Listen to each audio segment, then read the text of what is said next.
আসসালামু আলাইকুম এভরিওয়ান। আপনারা সবাই কেমন আছেন? তো আলহামদুলিল্লাহ আপনাদের দোয়ায় আমরাও সবাই খুব ভালোই আছি। তো দেখো আমি আবারও একটি খাবারের ব্লগ নিয়ে চলে এসেছি।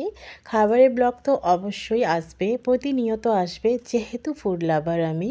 তো যাই হোক, আজকে সন্ধ্যায় নাস্তাটা ছিল ভেজিটেবল চপ আর অবশ্যই গরম গরম চা। তো যাই হোক, ভেজিটেবল চপ খেতে আমরা সবাই কম বেশি ভালোবাসি।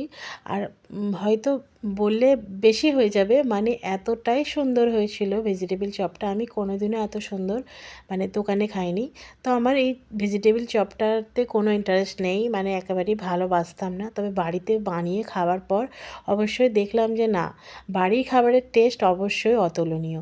তো যাই হোক, অবশ্যই এটা আমার আব্বুর আবদার ছিল। আমার আব্বু খুব ভালোবাসে ভেজিটেবল চপটা খেতে। তো যাই হোক, শীতকালে অবশ্যই সবজি তো বাজারে অ্যাভেলেবেল থাকেই। বিভিন্ন নানা রকমের সবজি বাজারের মধ্যে অ্যাভেলেবেল পাওয়া যায়। তো বিট গাজর এইসব তো থাকবেই।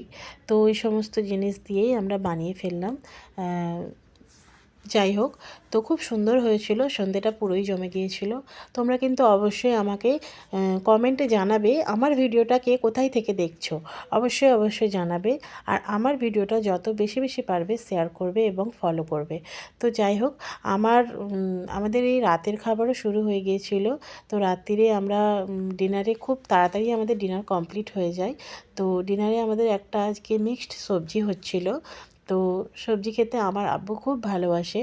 তো আমাদের ডিনারটা খুব তাড়াতাড়ি কমপ্লিট হয়ে যায়, রুটি এবং সবজি হবে। আবার এদিকে আমাদের নাস্তাও হচ্ছে এবং সবজিও রান্না হচ্ছে, একসঙ্গে দুটো কাজই হচ্ছে। তো আজকে একটা মিক্সড সবজি হয়েছিলো, ওই বিট গাজর আর কি যা সব থাকে, বাঁধাকপি। এবং সবজি বানালে আগে সবজিগুলোকে আমরা ছোটো ছোটো করে কেটে ধুয়ে এবং এগুলোকে আমরা আগে একটু তেলেতে ভাজা করে নেব।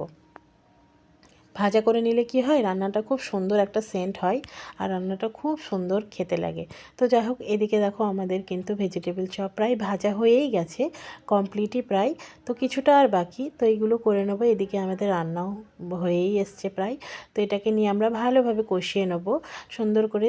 দেখো, সবজি এবং যে কোনো রান্না কষানোর উপরে গড়া, যত বেশি করে কষানো হবে তত রান্নার স্বাদ অপূর্ব হবে।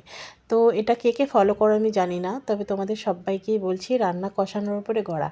তো যাই হোক, এবার আমরা ভেজিটেবল চপটা সার্ভ করার জন্য একেবারে রেডি, আমরা সার্ভ করে নিচ্ছি, ভালোভাবে সাজিয়ে নিলাম।